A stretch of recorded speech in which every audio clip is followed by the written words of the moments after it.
عليه وسلم لقي حذيفة فأراد أن يصافحه، فتنحى حذيفة فقال: إني كنت جنبا.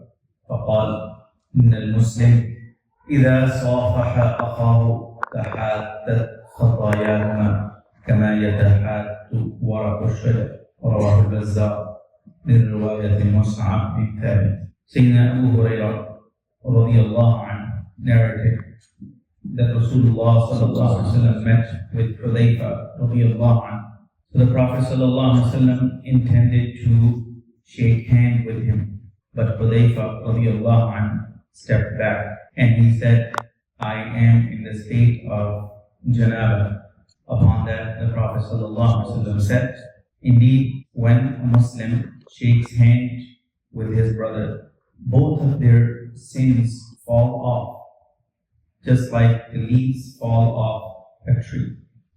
Musafaha requires two people shaking hands with each other.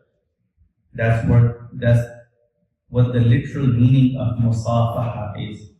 It requires two people to shake hands. If you put both of your hands together, that's not called musafaha.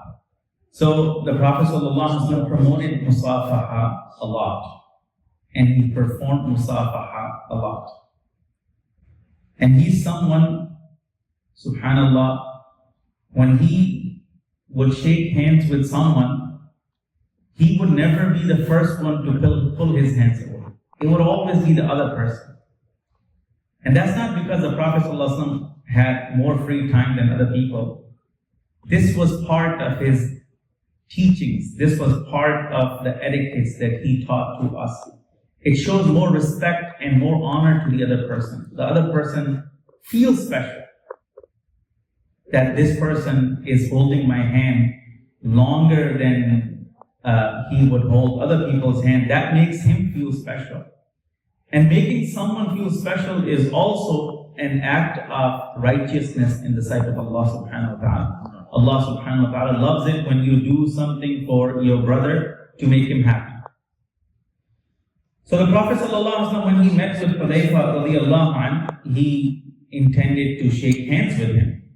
But Hudayfa radiyallahu anhu, he stepped back and he did not shake hands with the Prophet ﷺ. But immediately he explained his reason why he did not want to shake hands with the Prophet ﷺ at that particular moment.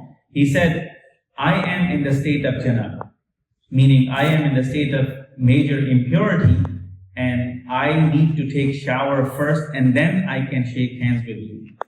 The Prophet ﷺ corrected Hudayfa radiyallahu anhu. A Muslim is never najas from inside. Your najasa could be on the outside, and that too, if it's visible, then of course it's najasa zahira. Otherwise, it's najasa hukmiyya, which means it does not prevent you from doing other things like making remembrance of Allah subhanahu wa ta'ala, making dhikr of Allah subhanahu wa ta'ala, and speaking good of Islam or other things.